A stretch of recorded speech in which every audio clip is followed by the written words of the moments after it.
sa GB, programa na mapaabot asin mapaliwanag kan mga lakdang panglehislatura na dinara asin pinadrinuhan ni Albay 2nd District Representative Joey Sarte Salceda sa Kongreso kan Pilipinas. Tudi sa GB, madiskutir kan manlain-lain na programa, plano asin aktibidad kan Tudi Congressional Office na may katuyuhan na makatabang sa pagpapalangkaw sa sosyo-ekonomikong kamugtakan kan namamanwaan. Tudi sa GB, bihikulo kan barangay asin namamanwaan na ipahayag ang sa indang mga inagrangay asin kahagadan na kaipuhan masimbagan kan mga nanunungdan. Tudi sa GB, impormasyon, edukasyon, aksyon.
Mga tugang maray na hapon po garara sa kabos ng mga parantabay kan tudi sa GB Albay Ahead.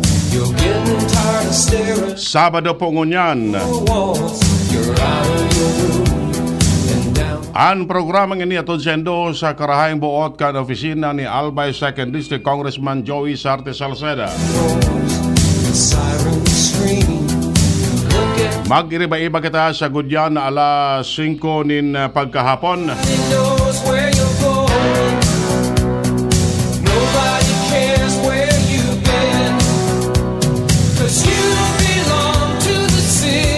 Maray na hapon sa kabos na lugar na pigabot kan sa tuyang broadcast. Sa paagi kan traditional radio.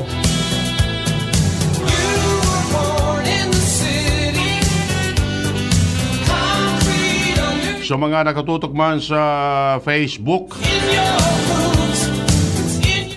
Live, DCGB Live, as in iba pang platform sa social media, YouTube.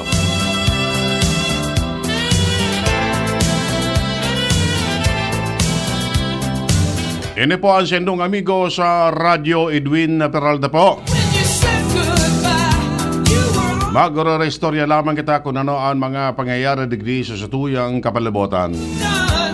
Ano ang mga naginiribuan kan satuyang kongresista duman sa Kamara de Representantes, be it local or national in scope.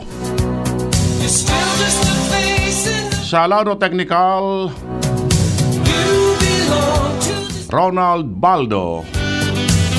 Tayo na, pwede na. Kitay tayo. Sa IT si Richard Astor. Sa Newsbase, Angel Mostasa. Good afternoon tabi sa 2nd District.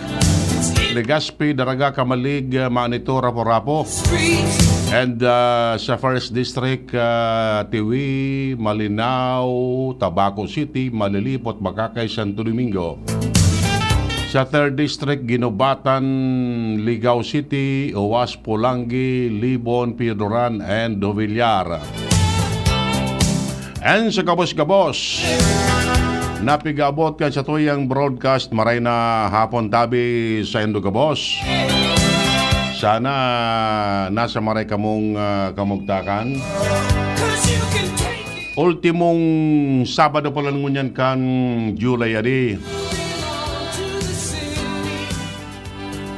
Duwang aldaw na sa natapos na naman ang July and welcome August. Madali na after August, bare months na. Sige ng pasuro si Eric ni Jose Marichan.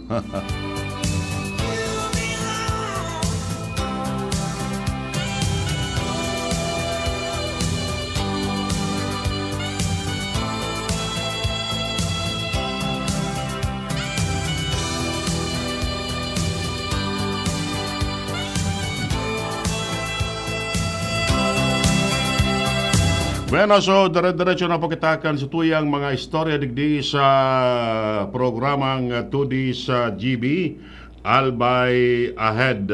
Ayan. Kana kaaging Webes, mga ipagngod, natawan tanin dalan itong interview kan local media kay Kong Joey, mananangod sa MUP, Military and Uniform Personnel. Mananangod sa sendang pension, Yan. Dakol ka to sa nagara dit na ngaya mangyayari? May mga paliwanag kabaga kasusaro si Kong Joey. Mananangod naman sa bill na ito, Iyo siya iba gani. Maray nga kani retiro na. Ayan. Tabak nga mapiktaran sa tuyang pension. Pero sabi ni Kong Joey kato baga, tayo man nga iroon retirement age, makukua, etc. Ayan. Okay? And duman sa Kamara de Representantes, kanakaaging Lunes sa State of the Nation Address ni Presidente Bongbong Marcos. Bago kay ito,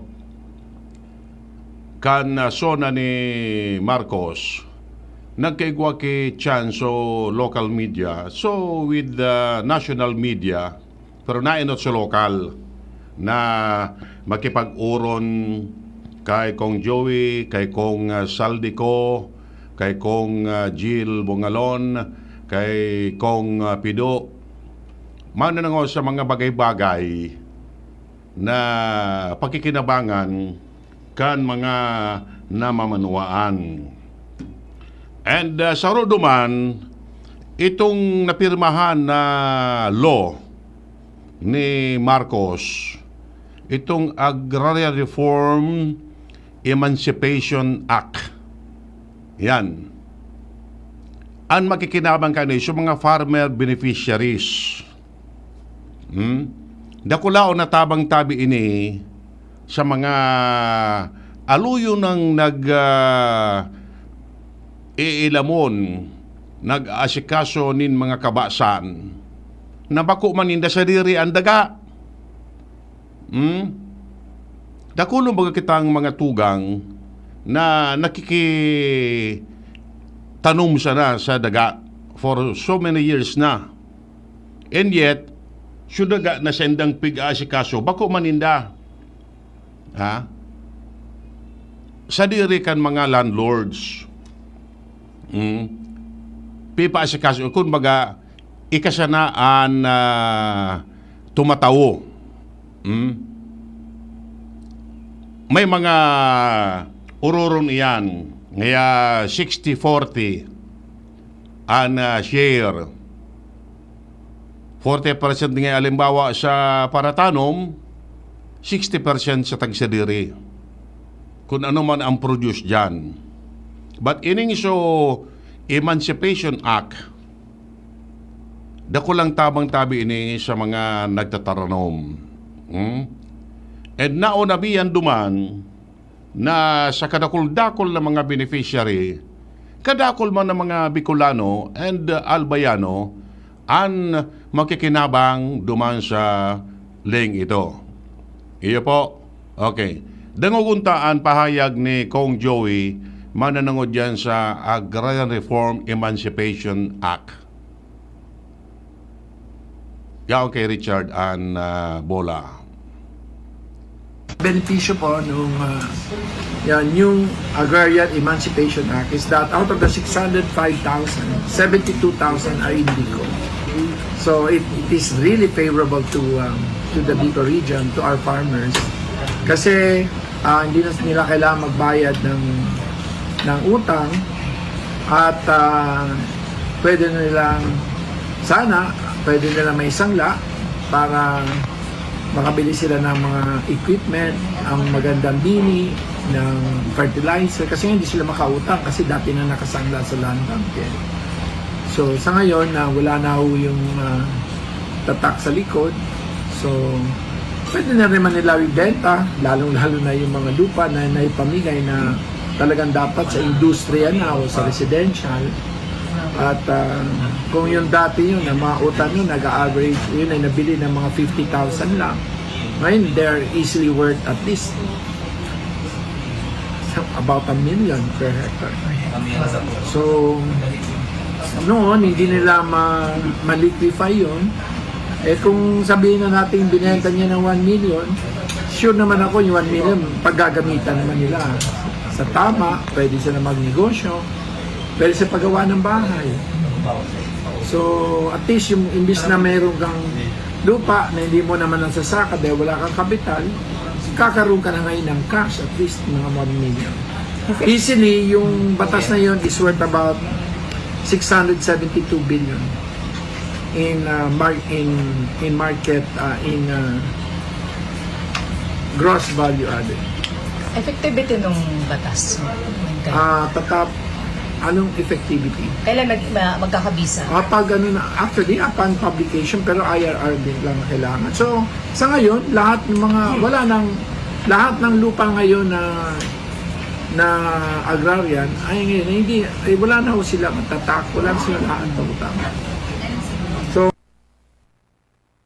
Yan. So, yan po ang paliwanag ni Kong Joey manungod sa Emancipation Act. Ano? So, out of pero itong thousands of beneficiaries, more than 70,000 farmers ang alidigdi sa Kabicolan. And of course, siyempre, may mga taga-digdi man sa Albay. Yan, ano? So, alato na sa natabi ang implementing rules and regulation manungod dyan sa law and gayod. So, Department of Agrarian Reform mapalos man kilistahan kung sira irisay ang mga qualified beneficiaries kay ni. Dakulao na tabang tabi ini sa mga farmers ta digdi. At least matatawa na sila ki titulo na magsasabi na iyan na daga na iyan na pig asikaso mo, pig tatanungan mo, pig ilamunan asin iba pa, masasadira na ninda. O di, kung baga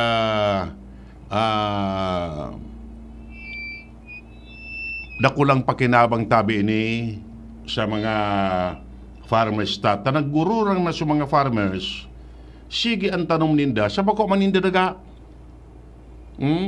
Namumursyento siya na sinda sa tagsadiri. But with this new law, masasadira na ninda ang daga. Bala na sinda kung ipabakal ninda o asikasun girare ninda ang daga. It is up for them. Ano? Pero kung ako, Tay Baldo, makasadiri ako, matawan ako kay land title, at ito pagpabakal ko, bako, ipa-eredar mo na sila sa mga aki. Takong gorang naman sa mga beneficiary, sa mga aki naan mag-asikaso dispwes. Yan, tanong-tanong man giraray. Tapos, pag-render kwenta, o ikananoy, ano ka ini, mag-asikaso ka nita, ako pagugurang naman, dahil ko nakaya, Bala ka na nga kan ini o magtanom kung ano itanom diyan. O kung bako man, sabi baga pwedeng ipabakal pag ibuang ki arong. Pag iraras-iraso, alam ba may igwa ka tayo baldong sarong ektarya an naku amo 10,000 square meters. Ano? May aki kang apat. Ipagbaranga-bangaon, tig 45,000 metro kwadrado. O. Bahala ka naman. O, ini sa imo, nasa sa imo man yan kung magtanong ka o kung ano ang gibuon mo dyan. Yan. Dako lang tabang-tabi ni. Ano? And si Kong Joey Tabi, answer sa mga authors kayan na bagong law. Na tulig pa sa napirmahan ni Presidente Marcos before kan sa iyang ikaduwang State of the Nation address. Yeah? Okay, salamat na maritabi Kong Joey sa araw kayo ni na mga lakdang para mas na matabangan ta sa mga farmer beneficiaries kaining bagong lay na ini. Iya po. Okay, 40 o 28 minutos pasado alas 4 nin hapon. Pagbalik ta ang nabiyay kan tren sa Lunes. Naga to Ligaw and Ligaw to Naga. Ano pwedeng ma-extend sa gudigdi sa to? Pagkatapos siya na kayo ni. An oras hatod sa Indokang TGP, ang iyong kaibigan sa kalusugan. para sa liver lovers. Liver Aid Mangiraray, Liver Aid Silimarine Capsule, Liver Aid sabayan ki proper diet as in exercise oral daw. Liver Aid Silimarine Capsule, maging liver lover, Liver Aid na. Tabo, Plemex. Hika, Plemex.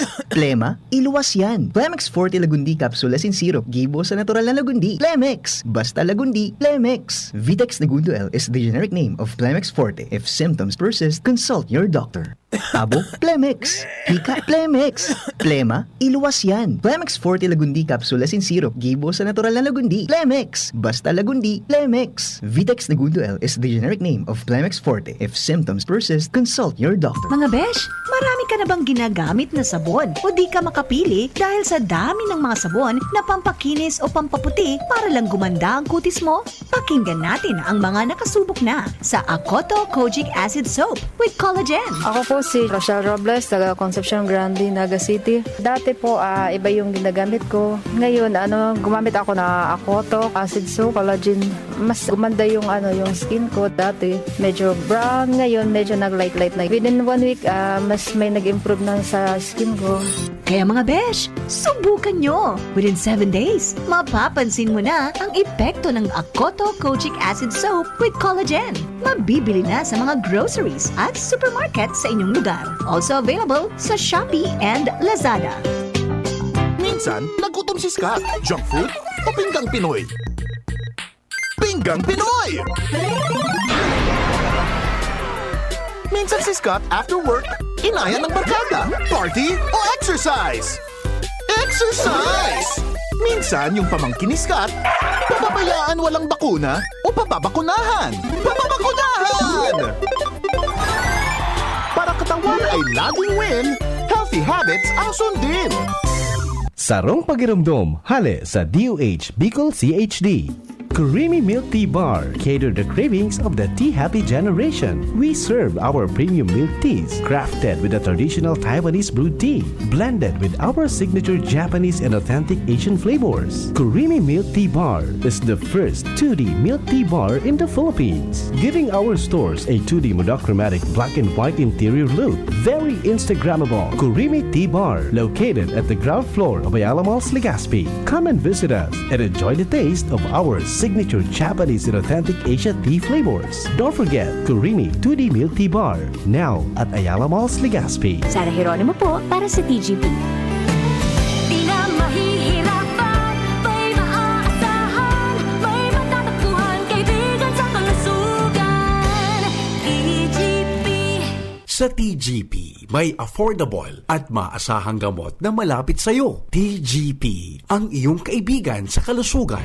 Mayor no dekat ang kalbigan po lang ginamahigos ang orago na albayano yan si Adrian Salceda. Taon-taon permimin na ginibuhan todo-todo ang serbisyo dahil nagtitipid. Numero unang masasabi katuwang sa pag-asenso ang tunay na legit. Dako lang tinabangan kaugmaan ng bitbit. Adrian Salceda, pag-abakan masa. Adrian Salceda, Joey. Kuya na si Kong Joey, Kong Joey Salceda. Ang idulukan masa, dainang iba Joey Salceda. Padagas ang paghatod ni serbisyo asin pagpadaba. Sagapos na albayano kay Kong Joey Salceda. Joey, matinabang sa kapwa. Joey, ang idolo kan masa. Joey, Salceda, dako lang nagibuhan padagos pa ang pagserbi ni Joey. Joey, ang satuyang kongresista. Joey, mabuot matinabang. Joey, idol kasi ko. Malalao man taiyan si Kong Joey.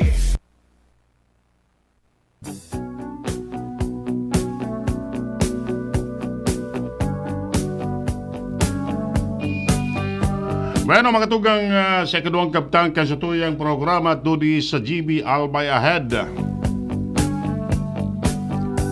Atod sendo sa karayang buot kan opisina ni Albay 2nd District Congressman Joey Sarte Salceda.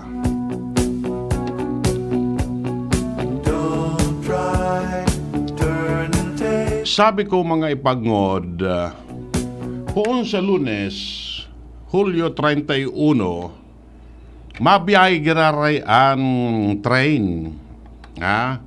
After so many years na dahil lamang kita nakadangog kibutubot kan train, magkakadangog na kita. Pero sagud sa natabi sa ligaw, ang nabiyay kan train nagato ligaw. Alas 5:30 nin aga, magsasabatan. May fare metrics ng ipinaluwas kung gurano ang pamasahe sa train. Mga bagoan-bagon. Magiyon ini Taybaldo. Ano? Garong style baga ko niyan. Yan ang LRT o MRT. Tukawan, pariyo siya na sa gilid. Tapos pwede ka man magkabit, tindog ka. Yan. Nagkaperang bagon an mabiyahe. Yan. Dakula tabi ining kagianan sa mga commuters. Ayan. Pero ang oras gani ang panaga, kung ali ka digdi, mga duwang oras ade. De pating traffic dyan sa release. Tanata, pag magi ang train, ang mga auto, minapurundo. Sige daw, kung de ka magpundo, kung de ka murabasan kan train. Kulibat ko, binarago na lamang sa mga ano lamang dyan, mga barandilya. Tas sa mga railroad crossing baga Taybaldo, igo dyan kibutong, nabibugtak. Nga ning flag down so mga vehicles na mabalyo. Buda, may goma dyan ki ano yan ang traffic sign. Several minutes bago mag-abot, pipapundo na iyan dyan. Pundo na nga ka mo. Tamaagi sa train. Sigurado, bago man iyan poon sa Lunes, areglado na ang gabos kaya ng mga sa crossing. Iguana dyan kay mga barandilya. Nasubi, botong bagang ibibaba pag yaw na ang train. Hindi, dako lang bagay ni sa mga commuters ta. araw daw pwede ka na biyahe. Madali pa. Iyo, madali pa ang biyahe mo. Ayan. Ato na ta, ilingon ko digdi so may ipinaluwas ng singil sa pamasahe na yan ang nalingawan ko siya na ugaring kon gurano ito so singil. Pero nakulao na tabang tabi ini sa mga commuters na oral daw pwede ngaya alimbawa nagtatrabaho ka sa Naga 5:30, 7:30 yaong ka na duman o kaya pa maglaog na alas 8 in like manner ali sa Naga pasiring sa Ligaw kaya pa na makalaog mga estudyante pero na pamangunyan kiklase baya baka duro-diretso na lamang ini na biyahe kan train iyo nag-apot siya ba natag niya lamang sagud siya na sa Ligaw ang biyahe dahil pa diniretso sa Legazpi parang kilometros naman sana distansya para agian mo Ginobatan, Kamalig, Daraga, Legazpi makasurserbi na lamang sa mga taga-digdiman sa Tuya tamuya mong yatay baldo magkapi sa Naga matrain siya na kita so taramon nga ni Marcos duman sa zona niya maabot ang oras from Ilocos to Bicol 9 hours na yugod mo yan yan dakulo na paano yan ang mga tinampo dyan mga shortcut na pigpapagibo dahil ka na maagi sa mga sentro kan Banwa so pag South Road nga ni Taybaldo nagkitipid kami nag-ali kami sa Pulanggi alas 7 alas 9 yaw na kami sa Sipukot nangaragi kami digdi sa itong Banwa so may balatan baga ito so sugpon kan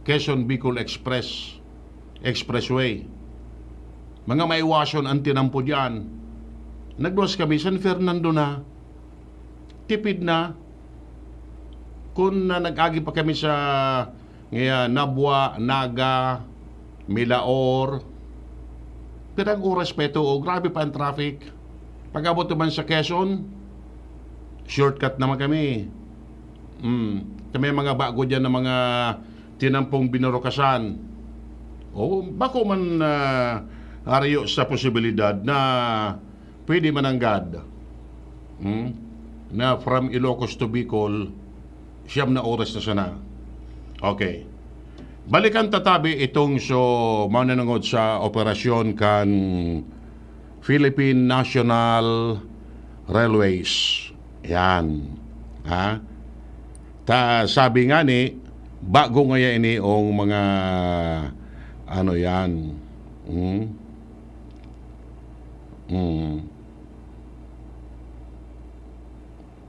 ayan okay okay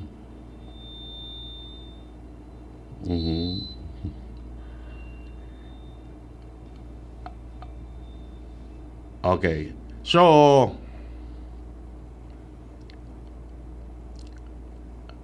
ang nataramon tabi digdi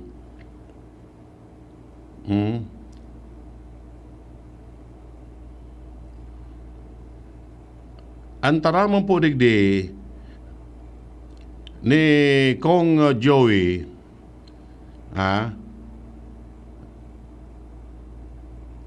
nagre-request na magkaigwa ki Naga Tuligaspi. Naga Tuligaspi. Iyo, may surat siya kay Secretary Jaime Bautista kan Department of the Transportation kan Pebrero ngunya na taon sa paagi ni Yusek Cesar Chavez, Undersecretary for Rail. Si Cesar Chavez tabi taga-Naga, Bicolano. Iyo? Yan. Ang subject is request for necessary steps for the Naga-Legazpi Railway. Sabi digdi sa surat ni Kong Joey kay Secretary Bautista, following my February 7 meeting with the Honorable Secretary, where Undersecretary Chavez committed to initiate the necessary station for the Legazpi-Naga Railway, may I formally request that the department initiate the necessary actions towards its eventual inclusion as a priority infrastructure project of the Marcos administration. Very truly yours, Joey Sarte Salceda. Iyan. Okay? Tapos, pareho ining surat, pareho. So, initabi, an kahagadan ni Kong Joey. Sabi digdi, House Ways and Means Committee Chair and 2D Albay Representative Joey Sarte Salceda had a meeting with Transportation Secretary Jaime Bautista to align with transportation project to benefit the constituent of Albay. Representative Salceda is positive that further developments to the transportation infrastructure in the region will pave the path for increased tourism and economic activities in South Luzon. This include PNR South Long Haul, Naga-Legazpi Rail Service, Daraga-Legazpi Tramway. Yan. So initabi ang pahayag kagadan ni Kong Joey sa DOTR. Yan. Oni pa. Ayun na ini. So, importante yung tabi na sana makonsider ini kan Department of Transportation na malawos ining ma-extend up to Legazpi ang biyahe.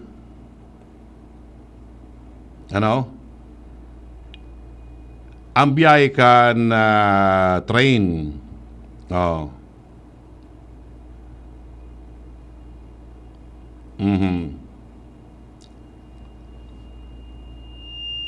Kan tatakulaon nga ng tabang yan.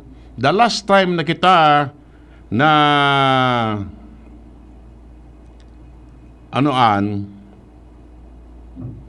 the last time na kita nakadangog kibutubot kan train several years ago pa.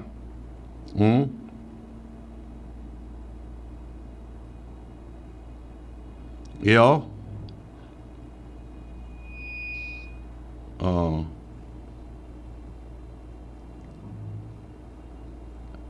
Naramdaman ko kayo, araw kayo ng oras, may minabutubot na dyan. Tasabi, testing unta ngaya. After a while, na turo testing, day man nangyari, Teto palan, tutuban, Laguna siya na. So, nagbabiyay digdio, ginamit, tutuban Laguna. Dumana ito, dahil naman nakantos digdi. So, ngunyan, babaloo naman poon sa Lunes. Sana maging regular na ining biyahe kan train. Sabi yung tanang sagud mo na ligaw. Pero pag na-grant sa request ni Kong Joey duman kay Secretary Bautista, baka within this year mangyari na makaantos na lamang digdi sa Legazpi ang biyahe kan train. Taday pa man so plano ka itong diretsong Sursugon. Taday pa man tanari raw. Kung in kaso malawos na magbiyahe naman ang tren sagud sa Legazpi,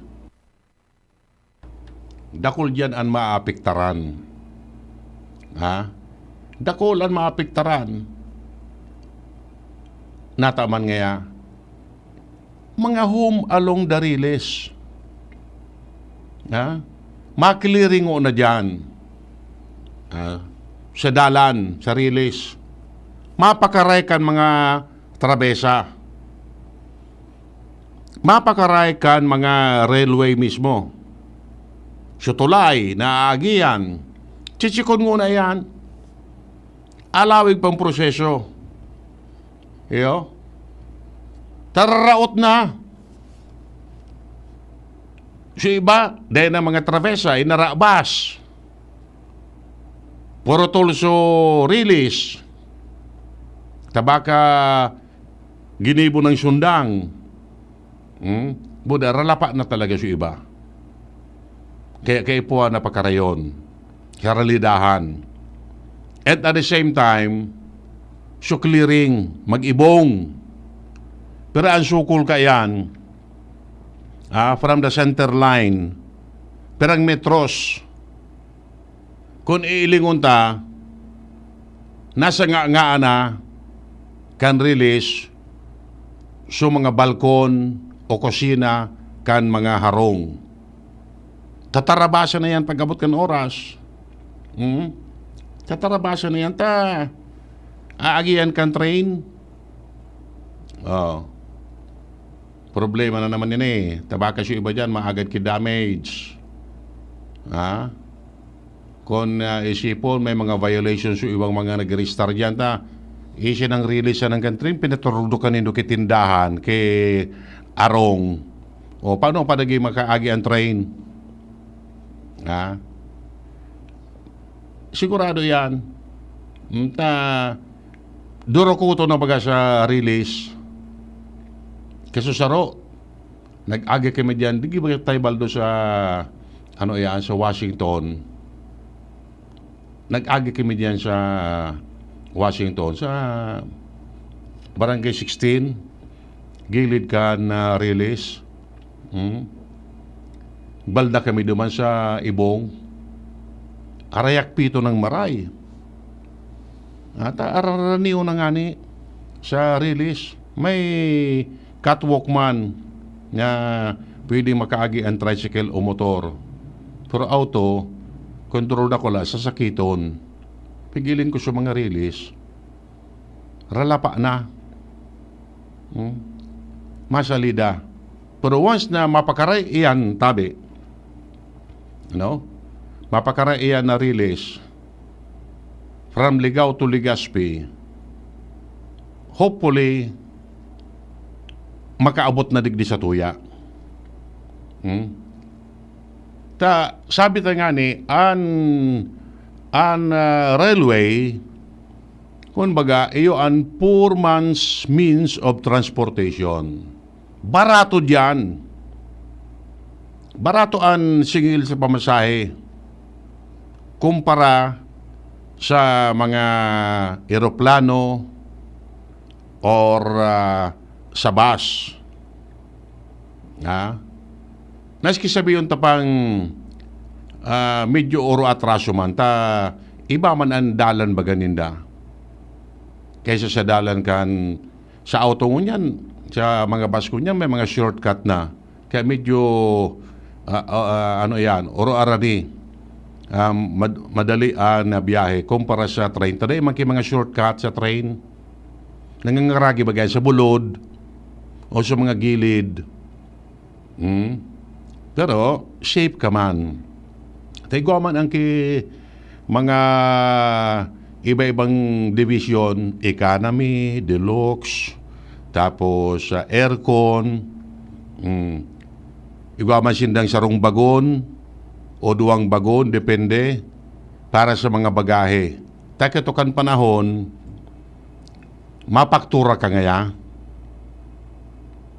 Dahil pa man ining mga cargo truck na ini o mga forwarder na ini, dahil pa man, sa train ka to o kung mapamanila ka, may mga bagay ka, may mga produkto ka, iti-train mo, mag-iralingan ka mo, duman sa tutuban, and like manner, so mga ali man duman sa tutuban, that around the mga produkto, pipaktura man, pasire man digit sa to, buro barato, bako lang niya delikado, normal, may mga nangyayari man talaga na nadiskaril. Pareho man yan sa bus na na-aksidente. Pareho man yan sa aeroplano na mina-crash. Pareho man sa barko na minsan minalubog. Puro man iyo ang mga means of transportation ta. Mga pangyayari talaga, malilikayan. Kaya ito baga, kan mga nakaagi, perang train ka ito so nagka-derescuido somewhere sa Quezon, Gumaka or Tagkawayan o kung sa Indian, sagod sa Manila. May mga lugar talaga na minatagilid na train. Pero ngunyan, garo mareray naman. Titistingon, kaya po tabi sa Lunes, na biyahe Naga to Ligaw. Dati, igwa man ki Sipukot to Naga. Inangon niya kung igwa pa. Pero so latest, Naga to Ligaw. And Ligaw to Naga. Mga 1 hour gayo na biyahe, or pwedeng mga 1 hour o sumubra pa man. 5:30 nahali. Aga, tapos hapon. Ayan, nakulao na bagay na tabi ini na na kaginawahan. And totoo ito na it will boost our economy and tourism. Tamagayon magbiyahe sa train, aram nindo, mapresko. Kamailing mo dyan ang mga kabubuldan. Kung aldaw kang magbiyahe, mailing mo ang gilid kan kabubuldan. Green na green. So iba, brown na. Yan ang denuded na, kumbaga. Kalbo na. Ayo? Okay? O sige. So, 5 minutes po bago mag-alas 5 nin pagkahapon. Kaso bagong alas 4, may binasang bareta si Angel Mustasa na sabi digdi, hinagad ni Albay 2nd District Congressman Joey Salceda sa Commission on Election na palibrehon i-exempt sa barangay election spending ban ang mga ahensya kan gobyerno siring sa Department of Social Welfare and Development na nagkakaigwa ni relief operation para sa mga apektado kan pagtuga kan Bulkan Mayon. Sigun sa Omnibus Election Code, bawal ang pagpapalas ng fundo 45 dias bago ang regular election as in 30 dias naman kung special election. Sa surat ni Salceda sa COMELEC, ipiniluwanag kay ni na madeterminaran kung arin talagang matugan ni Nosto ang bulkan kung kaya ang evacuation asin relief efforts ang posibleng umabot o lumampas pa sa barangay election na nakatalaan sa Oktubre ngunya na taon. Ikinaadit ni Salceda na kung dai mapaunrahan kan COMELEC ang sa iyang request, maabot sa 100,000 na pamilya ang maapektaran asin dai matatawanin tabang. Tinawanin linaw ni Salceda na gusto ninda magsunod sa ley alagad kay po ninda na utubon ang sendang mandato na atamanon ang sendang constituentes asin ini marealisar sa paagi kan pag-aksyon kan COMELEC sa iyang kahagadan. Request ini. Tama baga? Ha? Tama. Takon pupugulan, alimbawa, ang DSWD, na dai magtugutan na magpalos din fundo dalan sa spending ban, ano mangyayari sa 100,000 na pamilya na yaon sa mga evacuation center? Ano, magkakagurutom yan? Ha? Hopefully, baka uyunan ini. Digdi man sila sa to. Bako man nationwide. Yo? Digdi man lang sa lokalidad. Dalan sa Bulkan Mayon. Tadeta nga ni isyerto, kung sagkod no arin, madurar, ining aktibidad kan bukid. Tabasi sa tuyang eksperyensya, bako siya na, ngunyan, pera na, maduwang bulan na. Bako, maduwang bulan na ang aktibidad kan na bukid, although nailing ta na medyo nagkukurukalma. Pero, usually, ababa na kaya ng tulong bulan. Taday isi ang aktibidad kan bukid, tamalay mo, nagkukurukalma siya na iyan. Taday pa man na iluluwas gabos, so mga dapat iluwas ka yan. Kaya ito naramdaman ko, 2014, inabutan kay 4 na bulan, September, October, November, December.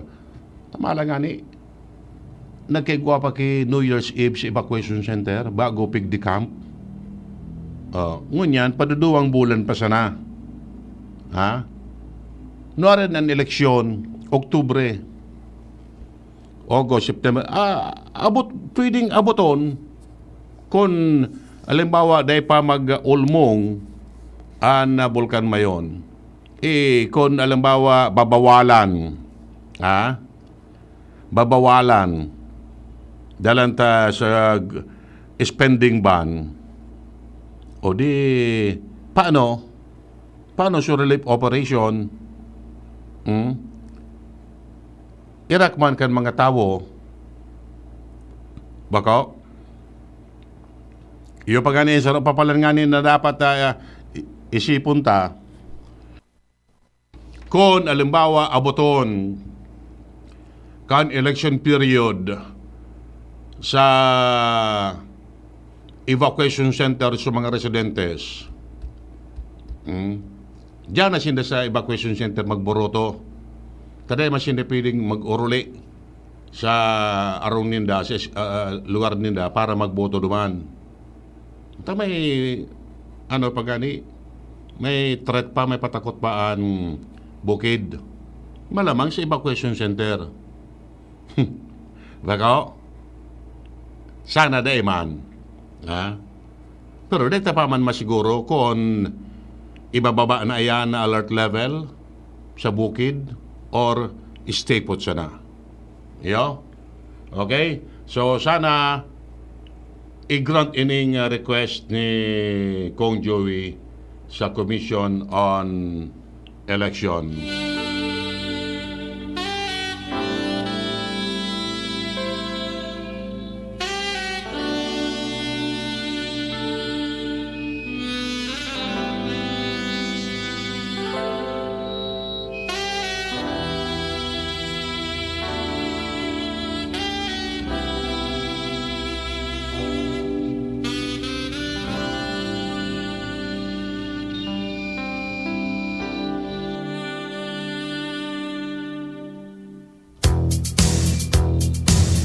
Bueno mga tugang, sa paagi kaning sunatang ini, tapos na naman po ang sarong episode kan programang 2D sa GB Albay Ahead. Atod sendo sa karahayang buot kan opisina ni Albay 2nd District Congressman Joey Sarto Salceda.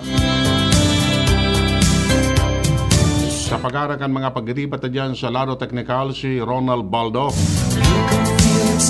Ini po ang sendong nakaribag raradigdig sa programa. Edwin Peralta po. Nagsasabing mabalos ka sa pagkantabay, happy weekend. Hasta sa masunod na bulan. Gusto naman kita mapuon kan programa ini. Anong pitsa na yan? Tres. Ay, palan, congratulations sa Barangay Banyadero. Ngunya na hapon ang awarding ceremonies. Sa amin na tapos pa siya ng Summer Basketball League na pag-sponsoran kan sanggunian kabataan sa pangingenot ni Aubrey Reynoso. Congratulations sa mga participating teams. Congratulations sa mga winners. Sa champion sa open category buda sa media division. And sa mga individual awardees, de ko lang aram ko may Medical 5. Of course, may most valuable player yan. Tapos hindi kung ano pang mga individual awards. At siya na hapon niyan ang awarding. And kanayon may Beer Plaza. Buda Baro Barayli. Ayan. Okay. Thank you. Mabalos po.